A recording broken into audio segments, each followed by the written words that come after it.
Le président Razon Armapian a promulgué jeudi dernier les 3 lois sur la décentralisation. Parues dans le journal officiel vendredi, elles ont désormais force de loi de l'État. Les services de l'aéroport d'Ivat vont bénéficier d'un nouveau scanner. Nos frontières aériennes jouissent une très mauvaise réputation. Les conférenciers ont mis en exergue le renforcement de la coopération et du partenariat pour du matériel de surveillance qui permettra un contrôle avant embarquement plus performant. L'Hérault a une nouvelle fois été victime de fortes intempéries dans la nuit d'hier à aujourd'hui. Des orages très localisés mais diluviens et stationnaires se sont déclenchés hier en soirée sur la partie amont du Lay au nord de Montpellier, secteur déjà très arrosé lors de l'épisode du 29 septembre dernier.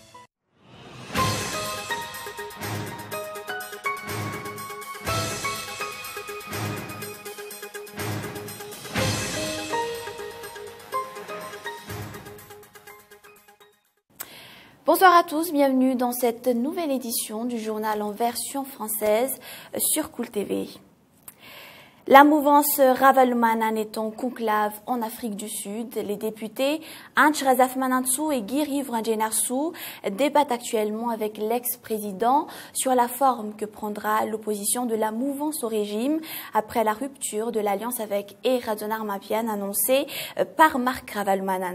L'ancien chef de l'État a déjà donné sa bénédiction à Giri Vranjenarsou pour gagner le fauteuil de leader de l'opposition à Tsimbazaz. La mouvance Ravaloumana sera-t-elle la seule formation d'opposition au Parlement?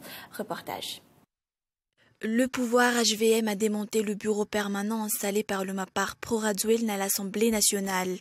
Ensuite, la plateforme créée par l'ex-président de la transition n'a pas réussi à se faire reconnaître comme le parti ou le groupement de partis majoritaires dans la désignation d'un premier ministre. La PMP, ou plateforme pour la majorité présidentielle, a été artificiellement constituée pour nommer Koulroger à Mazoariou. Le MAPAR éclate en 3 groupes d'obédience floue. À l'époque, le MAPAR dénonce avoir été victime de la corruption perpétrée à Tsimbazaz par le HVM, groupé autour du président Razon Armapian. Logiquement, le MAPAR a été considéré comme noyau de la future opposition prévue par la Constitution. Il n'en a rien été. À l'époque, le MAPAR déclare qu'il n'opposera pas à un régime et à un président dont il a contribué à la victoire. La mouvance Ravaloumana élabore actuellement en Afrique du Sud la forme que prendra son opposition au régime Razon Armapian. L'agenda prévoit la mise en place à la seconde session ordinaire du Parlement le 21 octobre prochain. Maître Anch Razafmanansou, présente sur place, serait prête à quitter son fauteuil de vice-président de l'Assemblée nationale selon des sources. Giri Vranjenarsou informe par téléphone qu'il a été mandaté par Marc Ravaloumana pour rassembler toutes les forces d'opposition existantes à Tsimbazaz. Pour l'instant, l'unique ministre de la mouvance Ravaloumana, Roland Ravatoumang, n'a pas encore démissionné du fauteuil de l'agriculture. Ainsi que se présente l'échiquier des forces en présence, les 21 députés de la mouvance Ravaloumana et Tim, assimilés, constitueront l'unique force d'opposition parlementaire au vu du flou entretenu par le MAPAR. Le grand point d'interrogation sera le positionnement des groupes parlementaires déjà constitués ou en cours de constitution. Dans l'actualité également, le président Razon Armapian a promulgué jeudi dernier les 3 lois sur la décentralisation. Parues dans le journal officiel vendredi, elles ont désormais force de loi de l'État. Sauf imprévu de dernière minute, le gouvernement va convoquer une session extraordinaire de l'Assemblée nationale pour l'adoption des projets de loi qui permettront de préparer la tenue d'élections communales. Les détails dans ce reportage de André Arson. Le président de la République a promulgué 3 lois portant sur la décentralisation. En font partie la loi organique 2014-018 sur les modalités d'élection et de fonctionnement des collectivités décentralisées, la loi 2014-02 portant sur les ressources des collectivités décentralisées et enfin la loi 2014-020 portant sur la représentation de l'État. Elles ont été publiées le 3 octobre dernier dans le journal officiel. Le gouvernement montre une certaine célérité dans la mise en place du système de décentralisation. Les députés sont convoqués en session extraordinaire pour l'adoption des textes sur les communes à statut particulier comme Antananarivo, les îles de Nousbé et Sainte-Marie, sur les nouvelles communes et les modalités des prochaines communales. Si la session extraordinaire voit le jour, elle va coûter 205 millions d'ariars à l'État. Jusqu'ici, le ministère de l'Intérieur et de la Décentralisation n'a confirmé ni démenti la tenue d'une session extraordinaire. Néanmoins, le secrétaire général informe qu'il va diligenter des missionnaires sur toute l'étendue du territoire pour expliquer aux responsables de l'administration et des collectivités décentralisées les tenants et aboutissants de ces nouvelles lois. De son côté, le président de l'Assemblée nationale soutient qu'une telle session extraordinaire n'est pas d'une réelle nécessité, vu la proximité de la seconde session ordinaire. Il déclare néanmoins être prêt à y prendre part. Les observateurs s'interrogent sur la précipitation du gouvernement à faire adopter en urgence les lois et textes de notre système de décentralisation. Les communales ne pourront en aucune façon se tenir cette année 2014 si l'on se réfère au calendrier du CNIT. Que cache la fébrilité du gouvernement? Ces lois sont-elles une priorité par rapport à d'autres urgences criantes? Le délestage continue de perturber l'alimentation en électricité d'Antananarivo et de sa banlieue. Un fournisseur de carburant pour les centrales thermiques de la Jirama déclare ne pas avoir de problème avec un audit de son contrat de prestation passé avec la Société nationale d'électricité. Laurent Stouff, directeur général de Total Madagascar, confirme que sa compagnie ne rencontre aucun problème pour approvisionner la Jirama. Les détails. 2004-2014, les dettes de la Jirama atteignent 137 milliards d'ariars. Les fréquentes coupures de courant qui font désormais partie du quotidien de Madagascar, à l'exemple d'Antananarivo et de sa banlieue, relèvent ainsi de problèmes financiers de la Société nationale d'électricité et non de défaillances techniques. Quand la grande a monté dans la capitale, le ministère des Finances et du Budget a injecté 3 milliards d'ariars pour sauver la Jirama pendant ce mois d'octobre. Les observateurs prévoient que faute de solution pérenne, le pire est à venir à partir de novembre.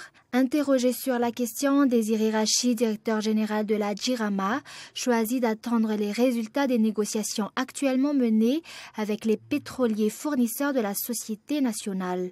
Laurent Stouff, directeur général de Total Madagascar, déclare que le carburant ne devrait pas poser des problèmes à la Jirama. Écoutez, l'approvisionnement de la Jirama, il est couvert par plusieurs fournisseurs et il n'y a pas de problème. Le dernier cargo est arrivé jeudi dernier et le cargo décharge et les produits remontent sur Tana. Donc il n'y a aucun problème à la Jirama. Pour la fourniture de carburant, il n'y a pas de problème. Certains des fournisseurs sont pointés du doigt. Ils feraient pression sur l'État en vertu de contrats très juteux ou du moins très avantageux pour leurs intérêts.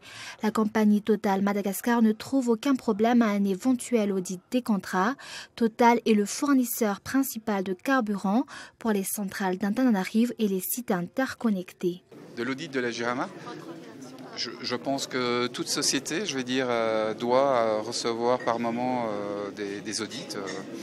Pour vous donner un exemple, Total Madagascar a été audité en mars et en avril. Donc je pense que ça fait partie du parcours normal d'une société économique et qui opère dans un pays. L'audit est prévu passer au crible l'aspect financier des contrats passés par les pétroliers fournisseurs au niveau du seul ministère des Finances. Il devrait aussi se focaliser sur la gestion de la Société nationale d'électricité qui depuis 10 ans accumule des dettes. Philina Richard, ministre de l'Énergie, assure que cet audit doit être mené à son terme avant la fin de cette année.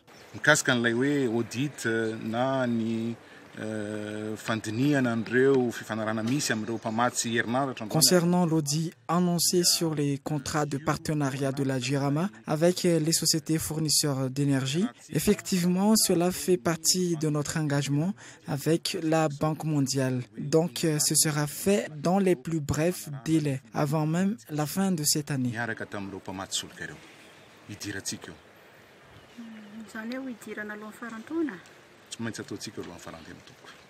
La recherche de solutions durables s'inscrit dans les priorités. Les nombreux projets à long terme du ministère de l'Énergie bénéficient de la confiance des bailleurs de fonds et des partenaires stratégiques comme l'Union européenne et la Banque mondiale. Ils doivent être lancés et mis en œuvre dès maintenant. Il s'agit de l'installation du 4e groupe d'un décalique et les études de faisabilité des 8 centrales hydroélectriques au niveau des chutes d'eau déjà repérées. La pénurie de matériel spécialisé de contrôle sont à l'origine de l'explosion des exportations illicites d'espèces protégées. 1500 tortues ont été saisies à l'étranger entre 2013 et 2014. 85% d'entre elles ont été interceptées grâce à des informations de personnes de bonne volonté. Une conférence débat s'est tenue à Ivat, organisée par les responsables de la protection des ressources naturelles de Madagascar. L'objectif ? Trouver et mettre en œuvre la stratégie la plus efficiente pour sauver les espèces menacées de disparition. Gaëtan Gislav. Les services de l'aéroport d'Ivat vont bénéficier d'un nouveau scanner. Nos frontières aériennes jouissent d'une très mauvaise réputation. Elles sont de véritables passoires. Les espèces animales sont les plus menacées par les trafiquants. Rien que cette année 2014, des ressortissants indiens, égyptiens, comoriens et malgaches ont été interceptés à Ivat pour trafic illicite. Les conférenciers ont mis en exergue le renforcement de la coopération et du partenariat pour du matériel de surveillance qui permettra un contrôle avant embarquement plus performant. Madagascar dispose déjà d'une gamme de matériel performant pour lutter contre l'exportation illicite clandestine de ses richesses naturelles, mais la transparence constitue la plus grande des failles. Où en sont les enquêtes sur le bois de rose? Quelle a été l'issue judiciaire des ressortissants comoriens, égyptiens, etc. 5 mois après la fermeture de la BICM, ou Banque industrielle et commerciale de Madagascar, les petits déposants des 50 milliards d'ariars craignent de plus en plus de perdre leur argent. Ils ont organisé une manifestation dans la rue d'Analakil ce matin. Tant que leurs revendications ne soient pas prises en compte par l'État, ils continueront de se faire entendre dans la rue ou les places publiques. Jeudi, ils seront devant le palais d'Iavlou. C'est un reportage de Michel Arnardson. Ils l'ont annoncé samedi dernier, les clients déposants de la BICM sont descendus dans la rue ce matin. Une manifestation qui n'a duré que quelques minutes faute d'une autorisation légale. Une quinzaine de personnes ont représenté ce matin les 1283 petits déposants de la Banque industrielle et commerciale de Madagascar.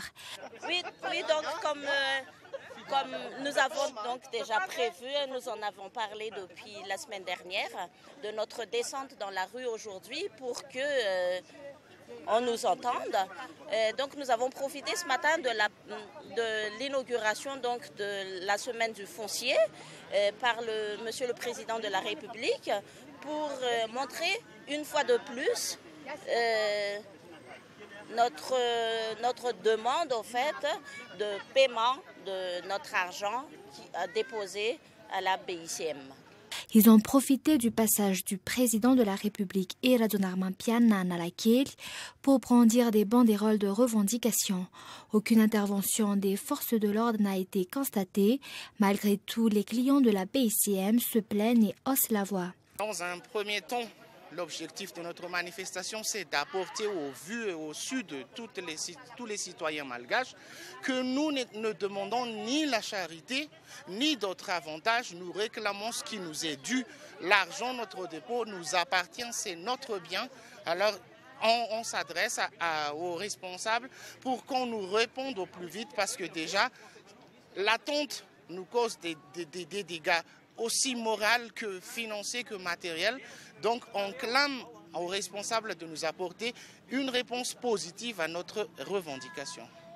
D'après les informations reçues, ces déposants poursuivront leur manifestation en face du palais d'Iavlou jeudi prochain. 30% des 50 milliards d'ariars de ces clients ne sont jusqu'ici remboursés.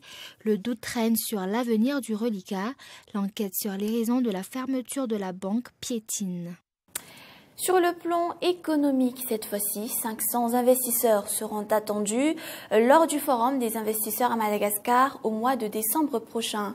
Ce sera le premier événement pour développer le secteur économique et du tourisme à Madagascar. Zora Kotinjin. L'absence de sécurité et le manque d'infrastructures conformes aux normes expliquent la frilosité des investisseurs à venir à Madagascar.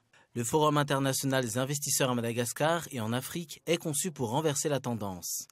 Ce forum est une première dans son genre à Madagascar, déjà dans la forme et aussi dans le concept. C'est-à-dire que le forum va se passer en deux étapes.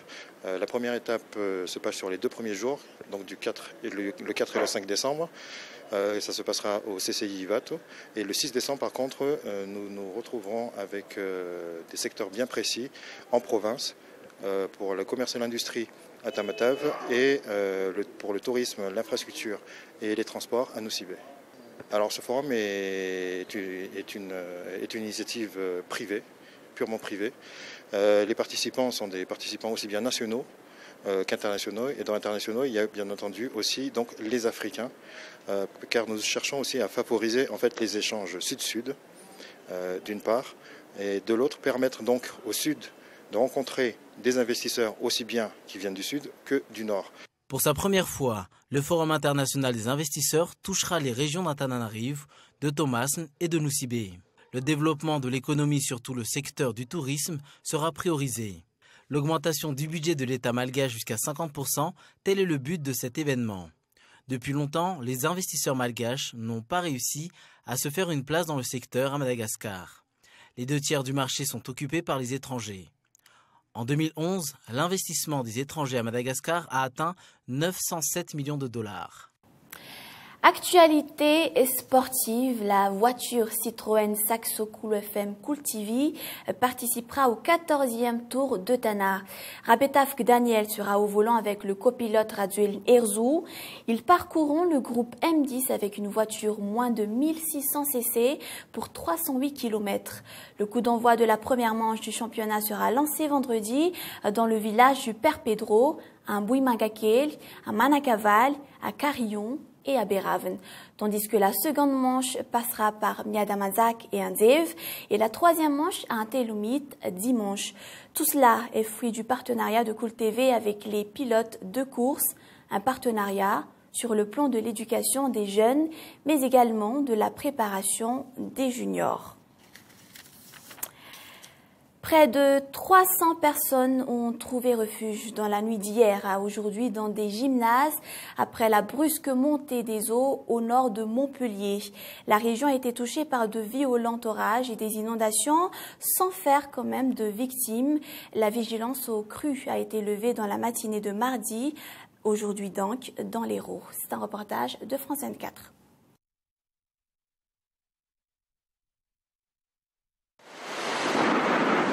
Comme prévu, l'orage a frappé la région de Montpellier en pleine nuit. Et en quelques heures, la ville s'est de nouveau retrouvée inondée. Ici, la route est barrée, impossible d'aller plus loin. Ces voitures sont prises au piège. Partout, les routes sont transformées en torrents. Sur cette vidéo amateur, les véhicules sont emportés par les eaux, tels de simples jouets. Même les voitures de police doivent faire demi-tour. Et certains automobilistes sont excédés. Moi, je suis sorti pour enlever ma voiture de là où ça craignait chez moi. Et comme ça craignait pas vraiment là où j'étais, j'ai fait un petit tour. Mais là, c'est vraiment le bordel. Mais ça fait 2 semaines qu'ils disent que c'est orange alors que c'est rouge, quoi. C'est rouge, rouge. Toute la nuit, les pompiers ont multiplié les interventions, plus d'une centaine au total. Notamment dans la périphérie nord de Montpellier, comme ici à Grabel.